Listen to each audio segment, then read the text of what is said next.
Saudar os irmãos mais uma vez. Que Deus abençoe a vida de cada um. É sempre um prazer estar aqui com vocês, trazendo uma palavra para o coração de cada um. Esse momento tão difícil, tão tão amedrontador para alguns, para nós também, que a gente também sentimos medo. Nós somos humanos. Esse momento tão desafiador para a igreja, que é a hora da gente mostrar quem é nosso Deus para as pessoas. A gente nunca tínhamos vivido um momento tão desafiador como esse, para levar Jesus, levar quem é Deus para as pessoas, mostrar quem é Ele, que Ele opera em nossas vidas. Um momento muito desafiador. E às vezes nós questionamos algumas escolhas de Deus. Às vezes as escolhas de Deus nos traz confusão na nossa mente. Às vezes a escolha que Deus fez para falar com a terra, trazendo o coronavírus, essa pandemia toda, talvez a gente diz: por que, Senhor, o Senhor quis falar assim? Às vezes a gente não entendemos as escolhas do Senhor para as nossas vidas. E às vezes ela traz confusão para a gente. Foi assim na vida de Samuel também. Lá em 1 Samuel, capítulo 16, a partir do versículo 1, a Bíblia vai falar de quando o Senhor fala com Samuel, para Samuel ungir Davi. E a Bíblia diz assim, ó. 1 Samuel, capítulo 16, o versículo 1, a Bíblia fala bem assim. O Senhor disse a Samuel: até quando você irá se entristecer por causa de Saul? Eu o rejeitei como rei de Israel. Encha um chifre com óleo e vá a Belém, e eu enviarei a Jessé. Escolhi um dos filhos para fazê-lo rei. Samuel, porém, disse: como poderei ir? Saul saberá disso e me matará. O Senhor disse: leve um novilho com você e diga que foi sacrificar o Senhor. Convide Jessé para o sacrifício e lhe mostrarei o que fazer. Você irá ungir para mim aquele que eu indicar. Samuel fez o que o Senhor disse.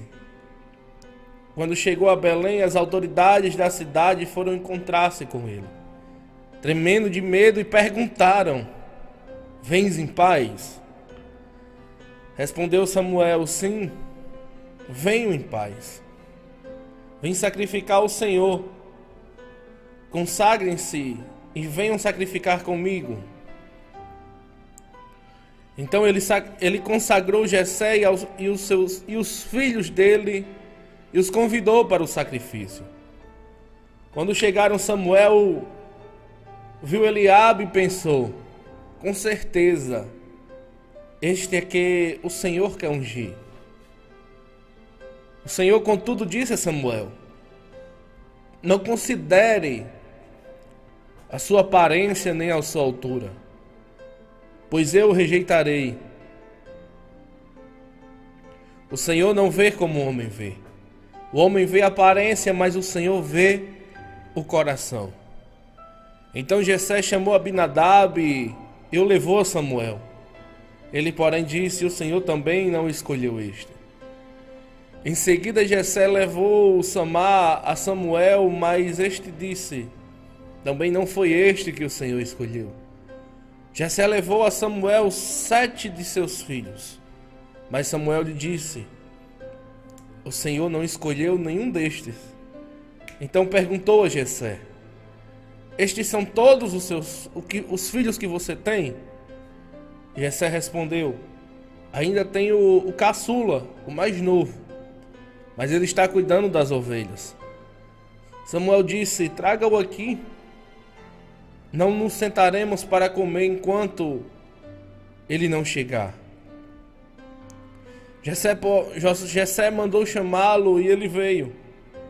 Ele era ruivo, de belos olhos e de boa aparência. Então o Senhor disse a Samuel: é este, levante-se e unja-o. Samuel apanhou o chifre cheio de óleo e ungiu na presença dos seus irmãos. E a partir daquele dia, o Espírito do Senhor apoderou-se de Davi e Samuel voltou para Ramá.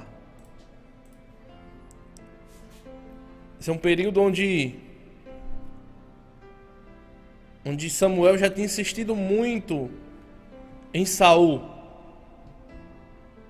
Tinha muito insistido em querer que o Senhor achasse graça em Saul.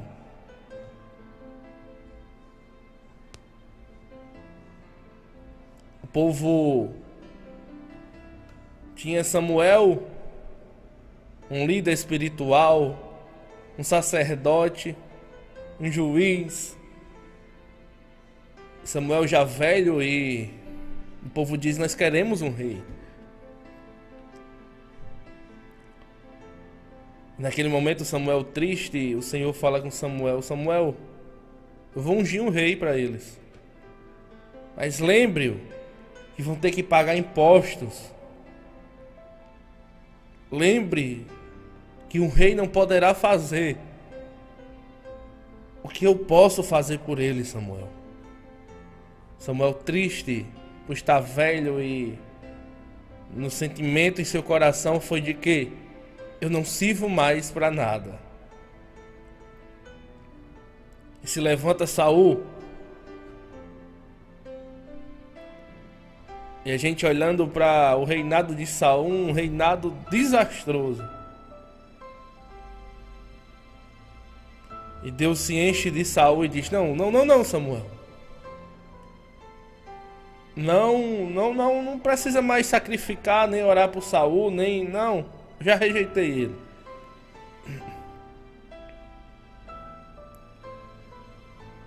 E talvez na cabeça da gente a gente diz: como é que pode?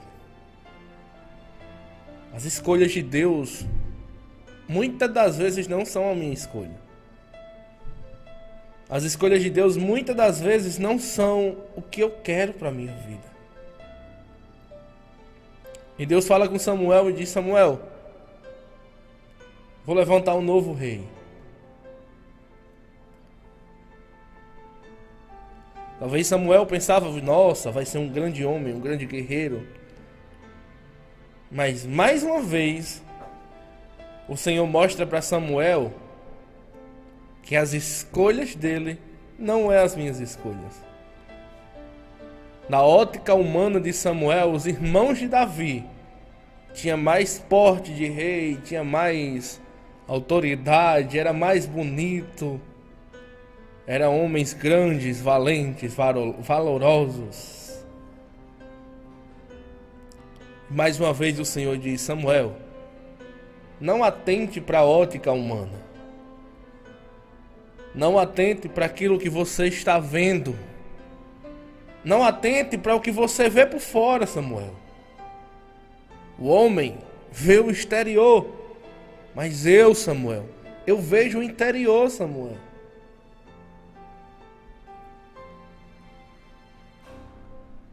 E seguindo, Samuel vê um dos irmãos, vê outro, e vem 7 filhos de Jessé. E todos esses 7, o Senhor disse: não, Samuel, não é isso. Talvez quando acabaram-se os filhos, e Samuel disse: será que o Senhor se enganou? Será que eu vim aqui em vão? Mas às vezes a gente guardamos o melhor para o final. Às vezes a gente guardamos o nosso melhor para dar no final. A gente dá o comecinho ali meio mais para lá do que para cá, mas sempre o melhor é no final. E quando Samuel pergunta a Jessé, acabaram-se todos os seus filhos? Ele disse: não. Existe o caçula, o mais novo. Talvez a aparência de Jessé naquele momento disse: mas não tem nenhuma condição dele ser rei. não tem nenhuma... Ele não tem nem aparência de rei, não tem tamanho de rei, não. Mas eu tenho o mais novo. E aí já Samuel já vai entendendo o que é que Deus queria. E ele já diz: nós só sentaremos à mesa quando ele chegar aqui. Nós só sentaremos à mesa quando Davi chegar nesse lugar. Jessé manda chamar Davi, talvez quando chegou, dizendo: Davi, estão te chamando. Talvez naquele momento Davi pensasse: será que eu fiz alguma coisa errada? Será que ainda falta algum lixo para recolher da casa do meu pai? Será que ainda falta alguma coisa? Será que meu pai está precisando que eu faça alguma coisa para ele? Talvez Davi vem do campo de cuidar das ovelhas, vem talvez uma carreira muito grande, dizendo: será o que é que está acontecendo? Será o que é que meu pai quer comigo? Talvez quando Davi chega na casa e toma aquele susto por ver Samuel, e quando Davi entra na casa, Deus fala com Samuel dizendo: Samuel, é este aí. Samuel, é esse que eu quero. Por que, Samuel? Eu não atento para a aparência, eu atento para o coração, Samuel. Deus sabia que Davi, por mais que errasse, Deus sabia que Davi tinha um coração arrependido. E assim que Davi entra, que Deus fala no coração de Samuel, Samuel já fica de pé, já toma o chifre com azeite e consagra Davi. Talvez naquele momento os seus irmãos, indignados com aquilo, seu pai não entendendo muito bem o que estava acontecendo, talvez em seus corações a dúvida, dizendo: por que escolheram ele como rei de Israel? Por que escolheram Davi? Eu sou mais forte, eu sou guerreiro, eu sou do exército de Saul. Mas escolheram Davi. Talvez naquele momento o próprio Samuel não entendesse o que Deus estava fazendo naquele momento. Talvez naquele momento a escolha de Deus para Samuel fosse loucura. Como é que pode um menino que cuida de ovelhas, vive nos campos, recolhendo lixo, e o Senhor escolher ele? É a mesma frase que ele falou no começo para Samuel. Vem nos nossos corações hoje dizendo: não atente para a aparência. Eu não vejo como você vê. Não atente para a aparência. A gente vê por fora, mas Deus vê por dentro. Não atente para aquilo que as pessoas dizem quem são. Atente para aquilo que Deus diz quem é. É uma coisa meio louca, a gente pensa disso: oh meu Deus, como é que pode isso? Talvez Samuel pensasse: tinha gente melhor que Davi para ser escolhido como rei? Tinha. Mas Deus achou graça em Davi. Tinha gente melhor para ocupar o cargo que você está ocupando? Tinha. Mas Deus achou graça em você. Tinha gente melhor para fazer o que a gente faz? Tinha. Mas Deus escolheu a gente. Deus não atenta para aparência nem sabedoria humana. Deus vê o nosso interior.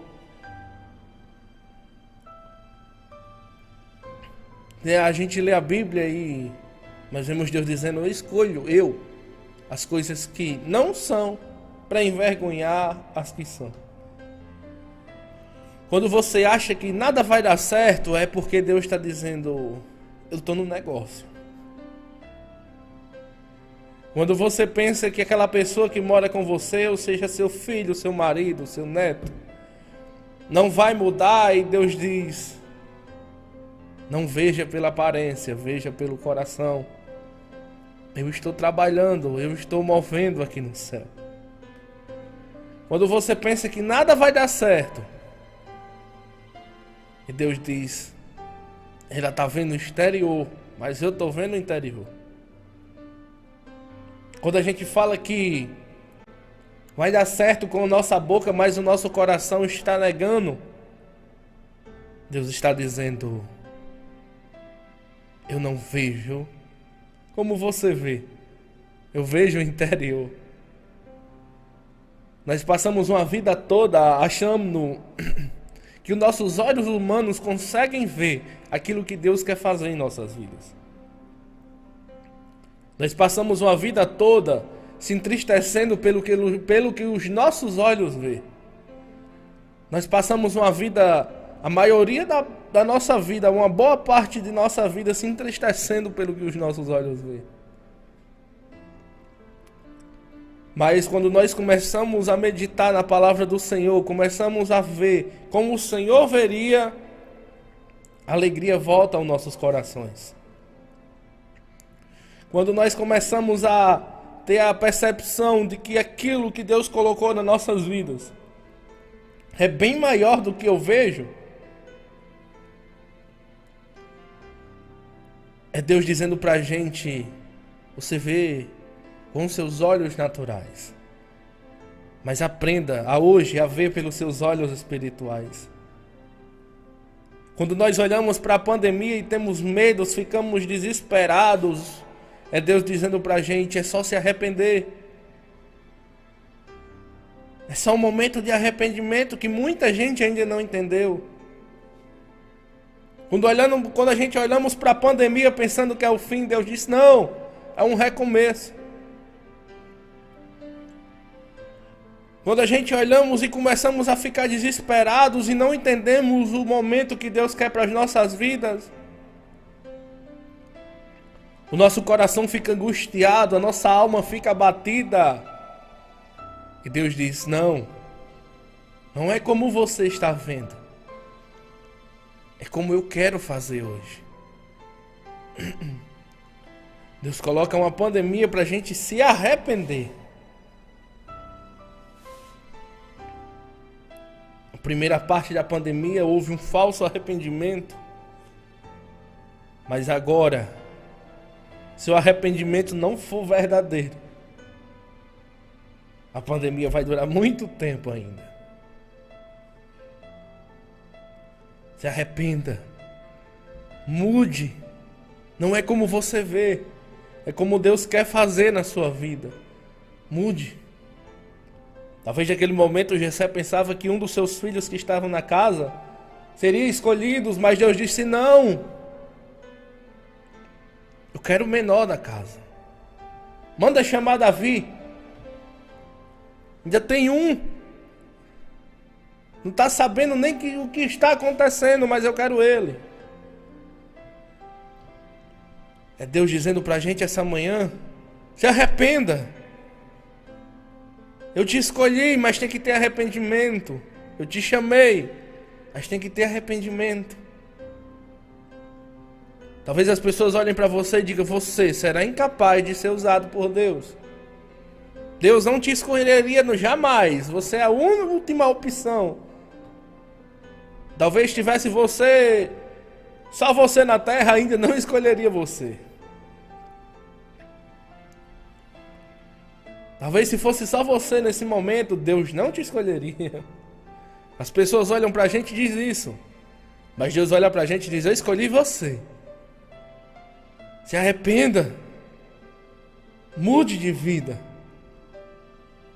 Mude as nossas atitudes. Mude as suas atitudes. Há um passo da gente viver o melhor de Deus, mas uma palavra ainda prende a gente de pisar nesse próximo passo. É a falta de arrependimento. Existem grandes coisas para a gente viver ainda nas nossas vidas, mas existe um próximo passo, um próximo degrau a ser alcançado. Mas o arrependimento nos segura de subir ele. É o arrependimento que nos segura. Decida hoje dizer: Senhor, eu sei que eu estou triste, abatido, com medo, cansado, muitas vezes pecando, mas eu quero viver aquilo que o Senhor tem para mim. Eu quero viver aquilo que o Senhor tem para minha vida. Eu me arrependo, Senhor, dos meus pecados.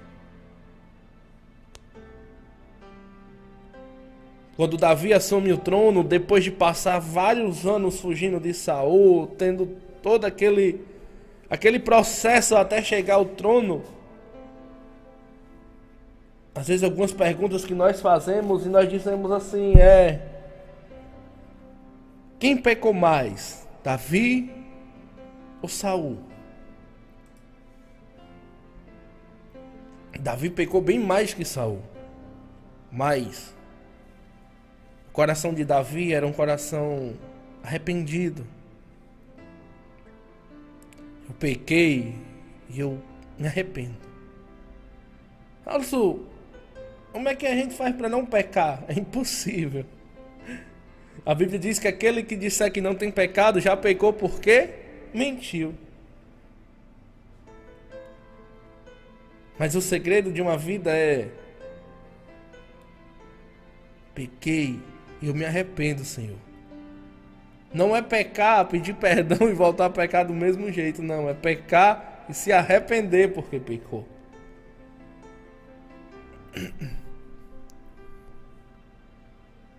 Você quer viver o melhor de Deus? Tá, o próximo passo é arrependimento. Nesse momento é momento de arrependimento. Às vezes a gente diz assim: Deus, por que o Senhor não me escolheu? Deus, será porque está acontecendo isso na minha vida? Ainda mais essa pandemia agora, Senhor. A gente se esquecemos apenas de uma coisa, de dizer: Senhor, me perdoa. Nós temos medo da pandemia, mas nós oramos muito dizendo: Senhor, nos livre. Mas o segredo não é o Senhor nos livrar, é o Senhor passar no meio da pandemia com a gente.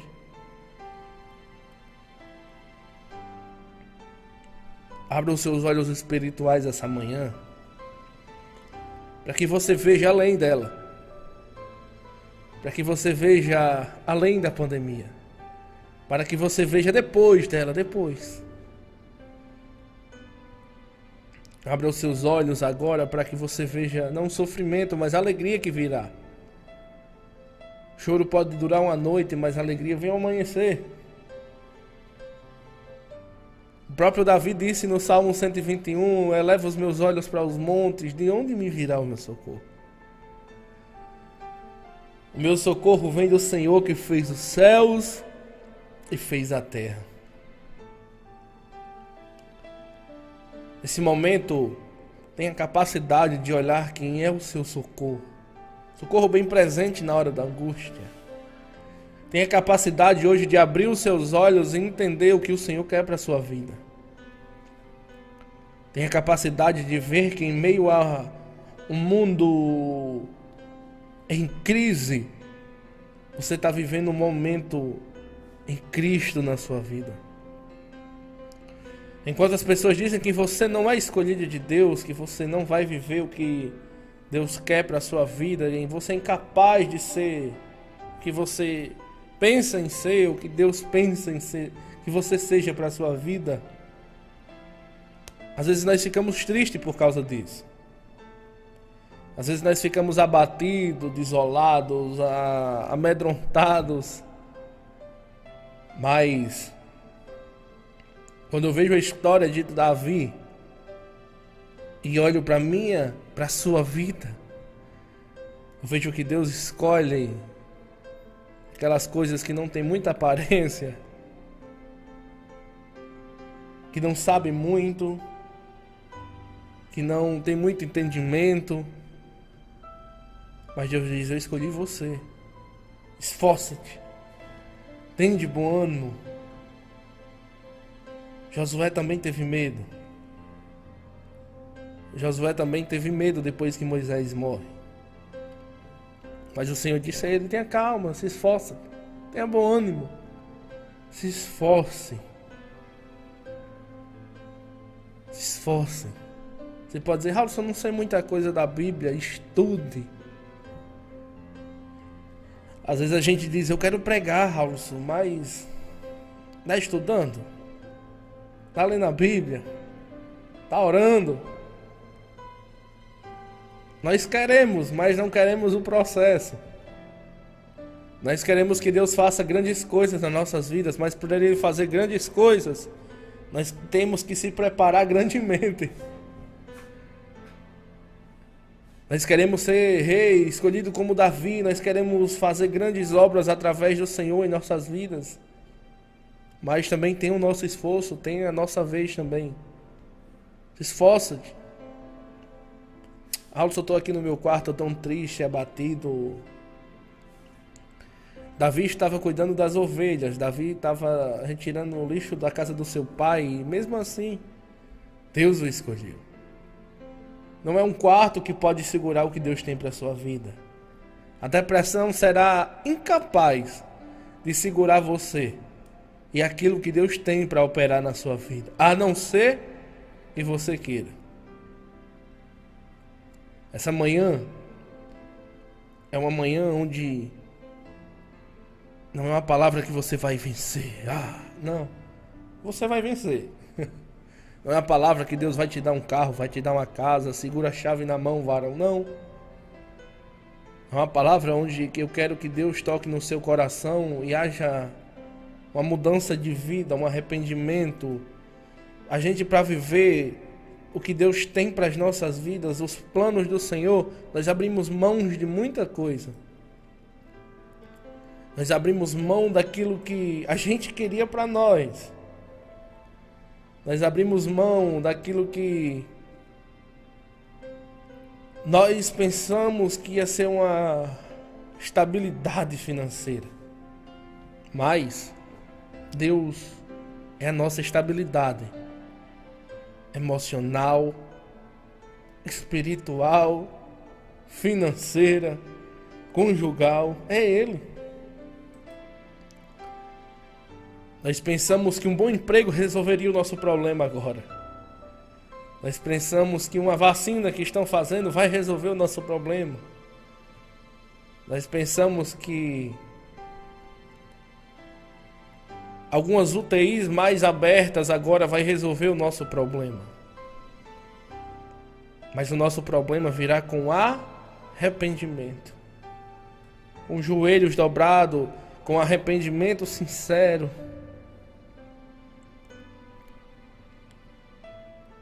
Esse momento de arrependimento, a gente se arrepender e dizer: Senhor, olha para mim. Momento da gente se debruçar sobre o chão, derramar lágrimas de arrependimento, dizer: Senhor, eu quero ser como Davi, de coração puro. Quando eu pecar, Senhor, que eu não me sinta bem. Quando eu pecar, Senhor, eu não me acostume com o pecado. Senhor, quando eu pecar, traz um sentimento no meu coração que eu saiba que eu pequei. Traz um sentimento, Senhor, no meu coração que, enquanto eu não pedir perdão, Senhor, esse sentimento não vai embora. Eu me arrependo, Senhor, do que eu fiz, do que eu faço, eu me arrependo. Eu quero viver o melhor de Deus sobre a minha vida. E eu sei que você que me acompanha aí também quer viver o melhor de Deus. Você quer orar as pessoas ser curadas. Você quer ser uma mulher reconhecida como mulher de Deus, um homem reconhecido como homem de Deus. Arrependimento, tudo começa com arrependimento. Quando apanharam aquela mulher em adultério e as pessoas queriam apedrejá-la, E o Senhor, escrevendo no chão, ele disse: quem não tem pecado, atire a primeira pedra. E as pessoas começaram a ir embora e ele pergunta à irmã, a mulher que foi apanhada em adultério, a irmã. E ele diz: mulher, onde é que estão os seus acusadores aí? Procurem eles aí. Procure as pessoas que estavam querendo jogar pedra em você. Procure eles. Ela diz: Senhor, não estão nenhum aqui, foi todos embora. E uma palavra que o Senhor lança sobre a vida dela, ele disse: vá e não peques mais. Talvez naquele momento fosse Deus dizendo para ela: eu te livrei da morte hoje. Eu te livrei da morte agora. Mas talvez em outro momento o salário do seu pecado seja a morte. Talvez naquele momento o Senhor disse para ela: vá, mulher, e não peques mais. Fosse o Senhor dizendo: tenha arrependimento no seu coração, não cometa mais o mesmo erro. Se arrependa disso que você fez e não peques mais, não adultere mais. Vá. Hoje você está liberta. A Bíblia não relata se a mulher voltou a pecar, mas eu creio que quando o Senhor falou aquela palavra para ela, no mesmo momento fosse um momento de arrependimento em seu coração. E o Senhor dizendo: vá, mulher, e não peques mais. Vá, e não volte a pecar. Tem muita gente com pedra na mão para atirar no primeiro erro que você cometer. Talvez tenha sido assim na vida de Davi. No processo em até chegar ao reinado, primeiro Saul querendo matá-lo, Davi fugindo de Saul.